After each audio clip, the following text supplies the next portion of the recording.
안녕하십니까. 지난 한 주간은 잘 지내셨는지요?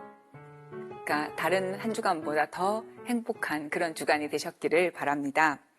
오늘 성경인물과 함께하는 치유여정 31번째 시간을 함께 가지도록 하겠습니다.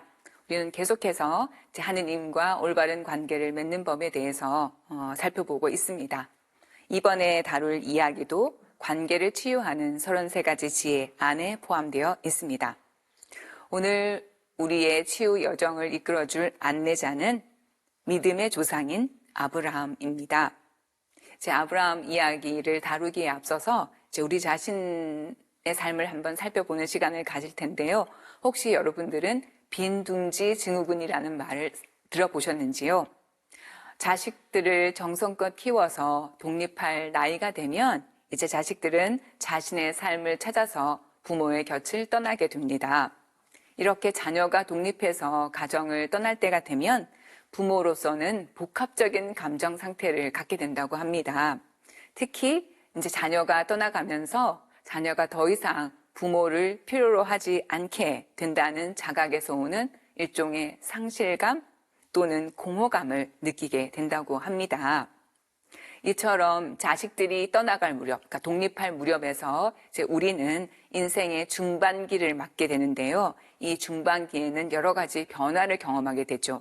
신체적인 변화뿐만이 아니라 심리적이고 영적인 변화를 겪게 됩니다. 그래서 이제 이 시기를 잘 겪어내면 훨씬 더 만족스럽고 생산적인 삶을 살 수 있게 됩니다. 그래서 생애 전환기인 이제 이 시기를 잘 살아내야 하는데요. 중년기는 어떻게 알 수 있느냐 하면 우리의 인생이 일종의 중년기 초대장을 보냅니다.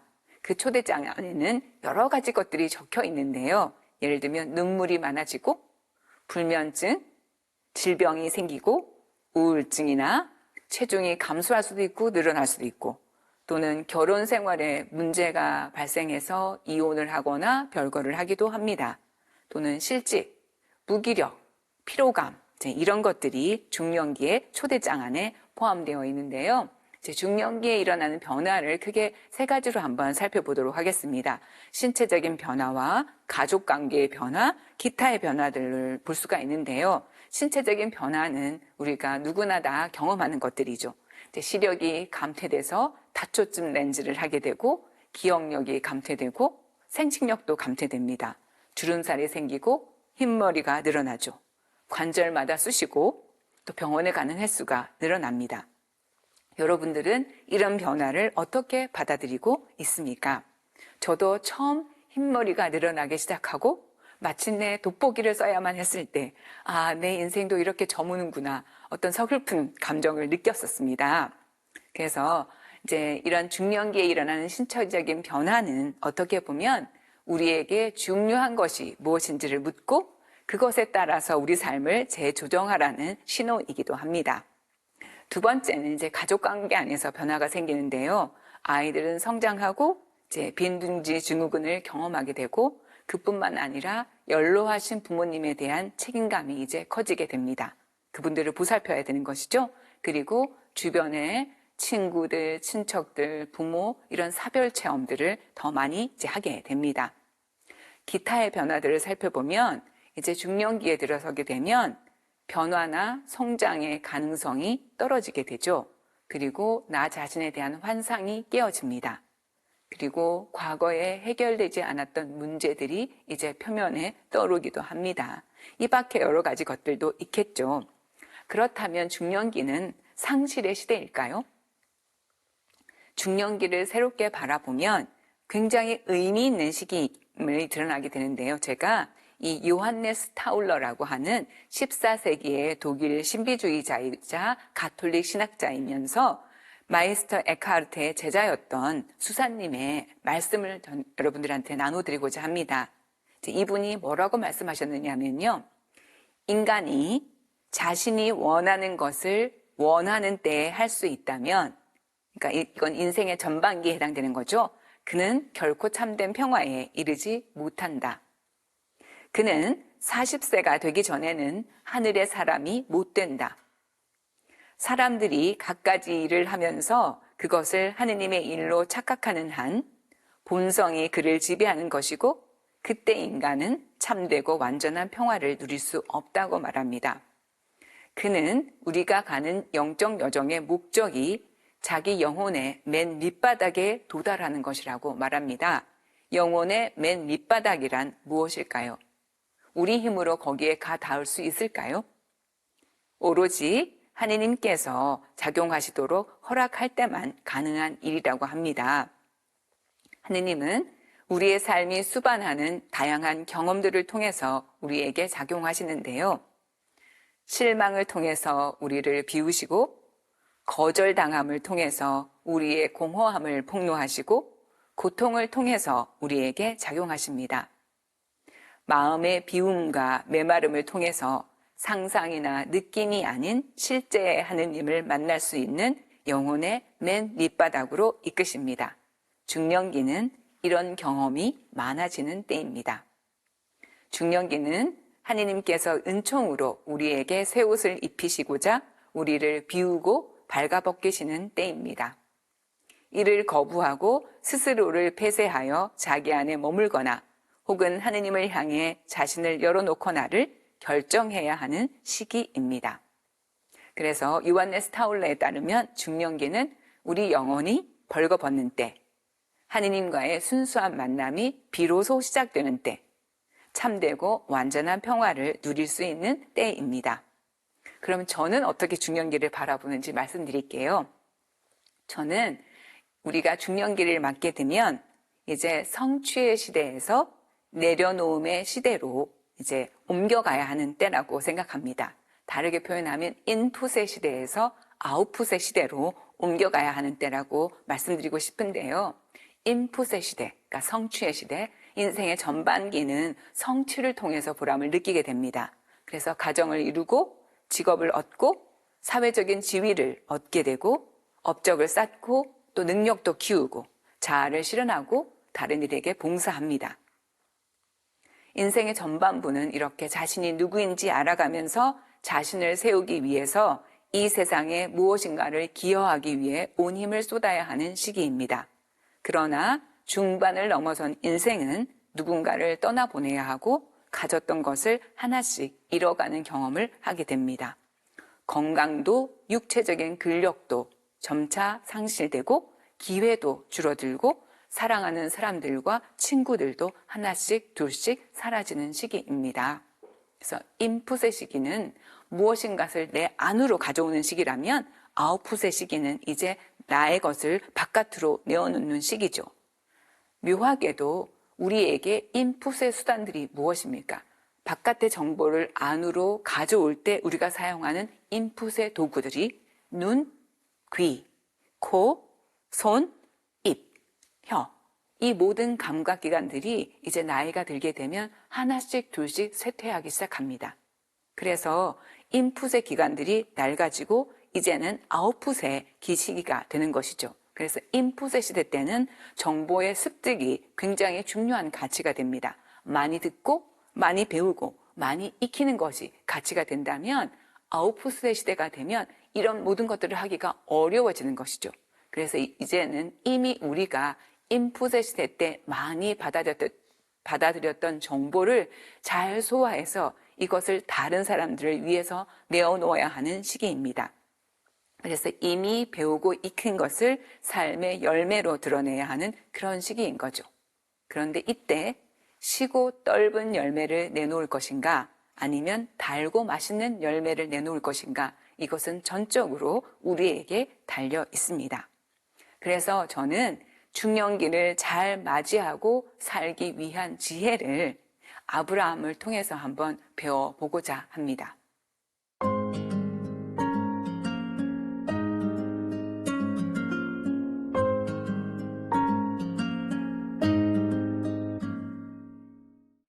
아브라함은 75세의 부르심을 받고 175세의 세상을 떠났습니다.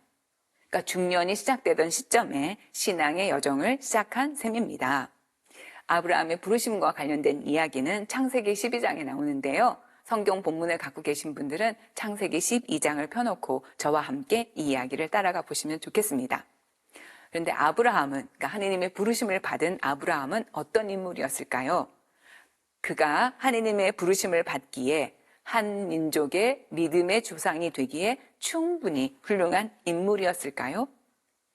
성경에 따르면 아브라함은 하느님의 부르심을 받기 전에 우상 숭배자였고 후손이 없었던 사람입니다.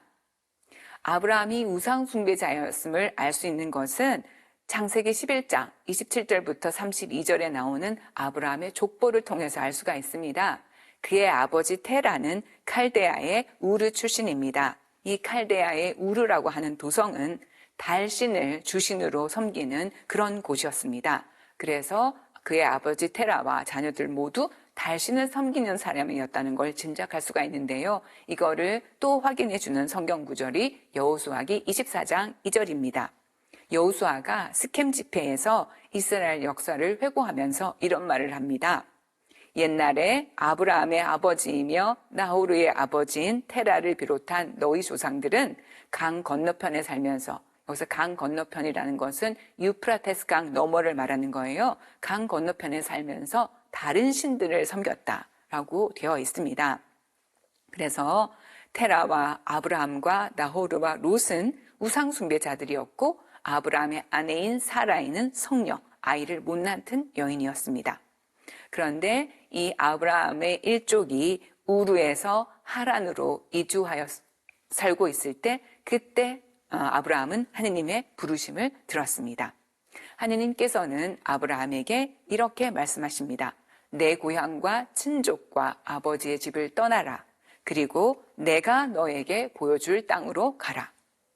하느님께서 왜 아브라함을 부르셨을까요? 아브라함이 하느님을 따르는 것이 하느님한테 무슨 도움이 되기 때문이 아닙니다. 오히려 하느님을 따르는 것이 아브라함에게 큰 축복이 될 것이기 때문에 하느님께서 그를 부르신 것이죠. 그래서 하느님을 위하여 아브라함을 부르신 것이 아니라 아브라함을 위하여 하느님께서 부르신 것입니다. 이것은 인류를 위한 하느님의 큰 구원 계획의 시작이었습니다. 그런데 이 하느님의 부르심에 대한 요구에는 축복이 따라옵니다. 하느님께서 아브라함에게 네가 나의 요구를 받아들인다면 이런 축복을 주겠노라고 약속을 하십니다.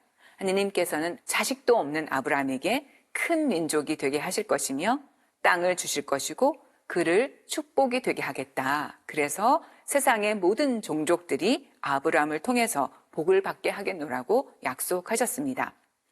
하느님께서 아브라함에게 주신 이 축복과 요구는 중년의 삶에 필요한 요구와 그것에 담긴 축복을 이해하는 데 도움이 됩니다. 그러니까 하느님의 요구를 살펴보면 첫 번째 요구는 내 고향과 친족과 아버지의 집을 떠나라는 것이고 두 번째 요구는 하느님께서 보여줄 땅으로 가라는 것인데요.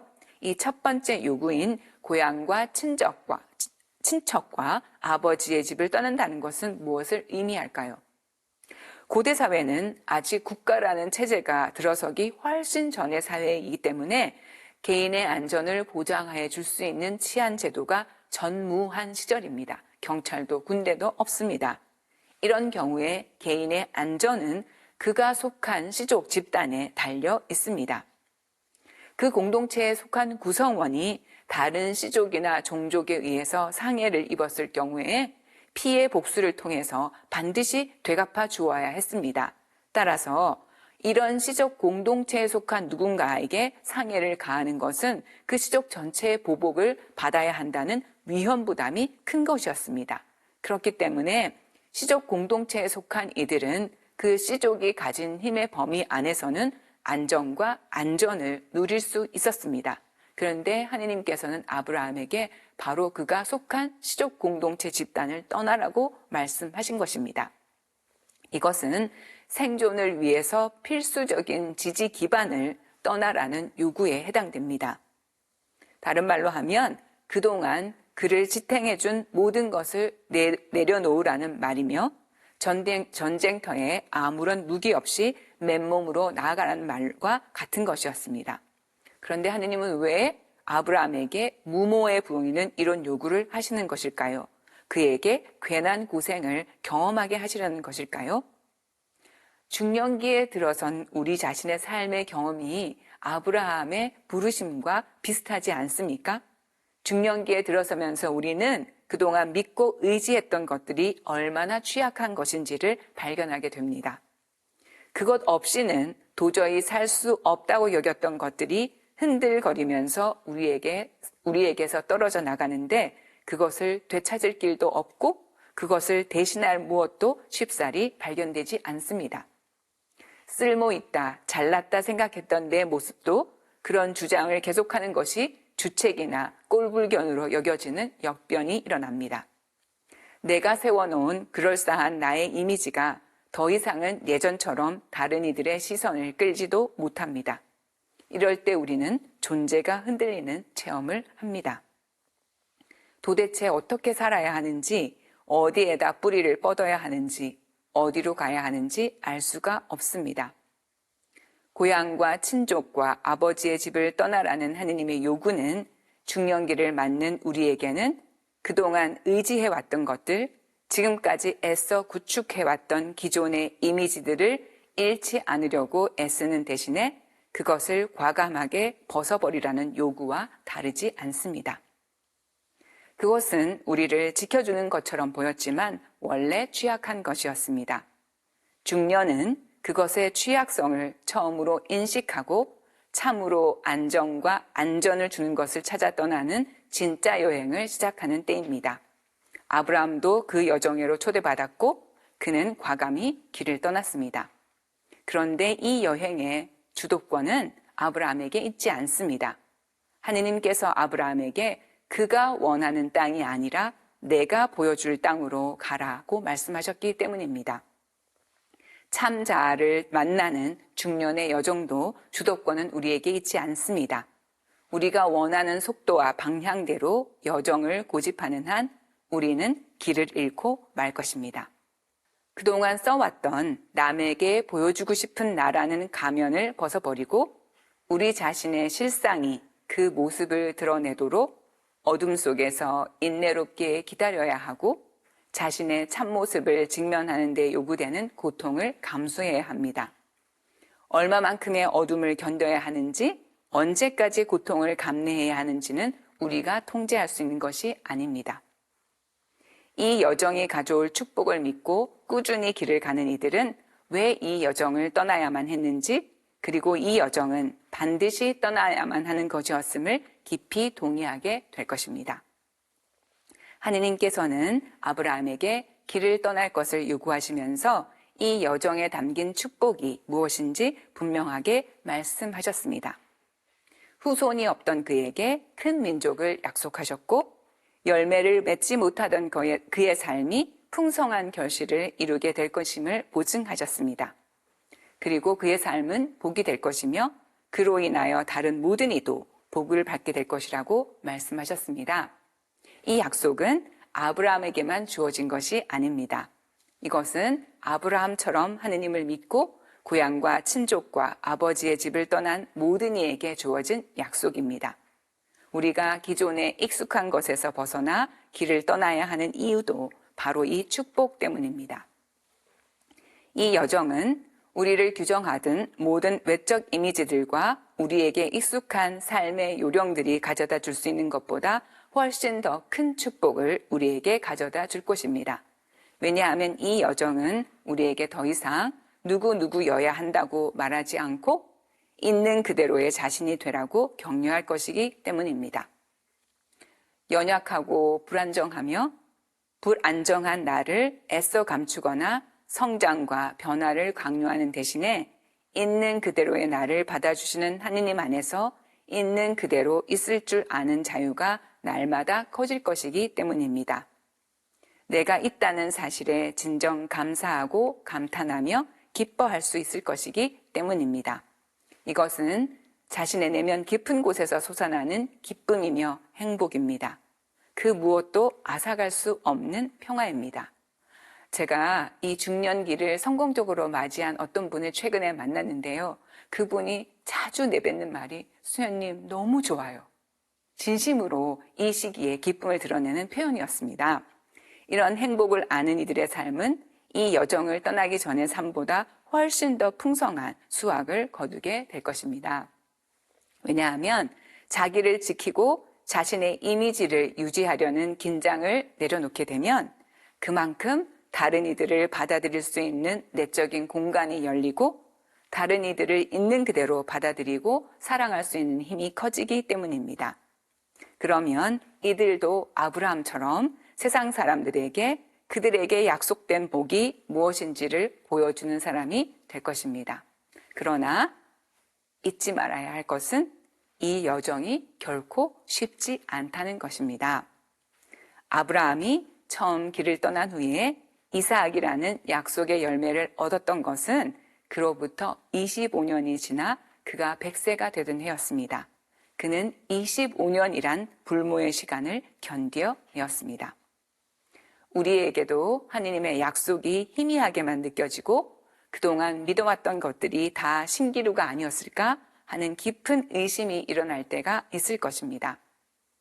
광야의 이스라엘 백성이 고통이 닥치면 곧장 이집트의 노예살이로 되돌아가려는 유혹에 빠졌듯이 우리 역시 과거의 삶의 방식으로 되돌아가 거기에 안주하려는 유혹을 받을 수가 있습니다. 그러나 우리가 잊지 말아야 할 것은 이스라엘 백성이 되돌아가고자 한 곳은 이집트의 노예살이었습니다. 우리 역시 되돌아가도록 유혹을 받는 곳은 나 자신의 욕구의 노예살이이거나 다른 사람의 시선의 노예살이로 되돌아가는 것입니다. 이런 유혹을 받을 때마다 우리는 하느님께 대한 신뢰를 지도 삼아 다시 길을 떠나야 합니다.